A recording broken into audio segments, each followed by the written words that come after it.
Hello, all you wonderful people. Now, in Japan, you have two families. You have your family and your work family. In a society that values hard work and dedication, which one do you think takes precedence? Congratulations! If you can see the words below me, it means I edited something. If not, I completely ignored the answer to the question I just asked, and now I'm segueing awkwardly. No, don't get me wrong. Your family in Japan is very important, but so is your work family. Which is really cool that after a meeting, which I don't understand enough Japanese to get everything, so normally during my meetings at work, my face just goes, ugh. One of the people that works at my school came up to me and says, "Hey, do you want to go on a bus tour out to Kobe?" The person explained to me where we were going, but it could have been to the city dump, and I would have been happy. In fact, one day I do want to go to the city dump. It's actually very, very interesting. Daniel Blameview would probably say, "It doesn't matter where we're going. I'm just happy you invited me." Actually, he probably wouldn't be happy that I invited him because he hates people. Regardless, in Japan, you don't get an opportunity to speak English too often unless you pay a lot of money. So for me, being invited, it takes a lot of guts. Not that they don't learn English in junior high school and senior high school. It's just you don't always have a foreigner with you. So I was like, of course I'll go. I'll be happy to go. And we began our tour. We started the trip by heading to the Asahi bottling factory. If you don't know Asahi, it's a huge company in Japan. The easiest American company that you could compare it to would probably be Coca-Cola. Their major products that they produce here are their beer line and their soft drink line. Though the company makes both products, they are bottled in separate factories. A line of one doing the beer and another one bottling the lighter beverages. Seeing the process was pretty interesting, and learning the history was cool too, but I couldn't tell you how old the place was. I wish there was a way to know. And it was very interesting seeing the bottling process where they bottled it, packaged it, and shipped it. But they said no cameras. I guess they have secrets in there they don't want everyone else to know. So you'll just have to guess what the factory looks like based off of this Shining-esque hallway. Whoa. But at the end of the tour, they had a machine that gave you free drinks. If the world worked like this, I'd be a happy guy. You might be thinking, hey, you're just kind of recapping what you did. And the answer is yes. That's exactly what I'm doing. Because the bus tour started at 8 o'clock. We started drinking at 8:30. We all started drinking beers and chuhai.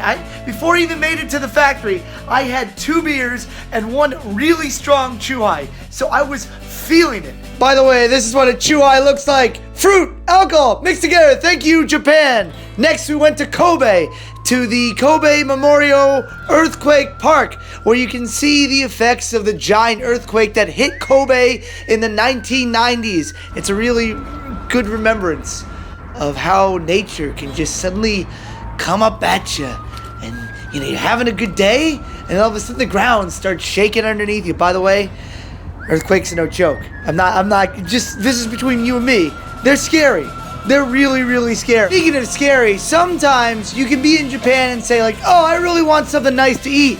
And you look at the price and you're like, no way. But on this tour, we went to a super richy place. This place is called Steakland. And from my years of playing video games and watching horror movies, I think there is a hidden room somewhere here. Look at that light and tell me there's not a hidden room.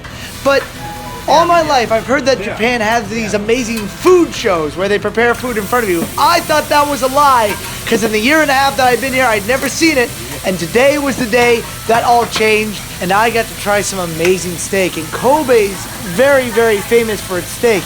In fact, in America, you might know Kobe Steakhouse, which I'm going to let you in on a little secret here, is named for the meat that is produced in Kobe. It's at that quality.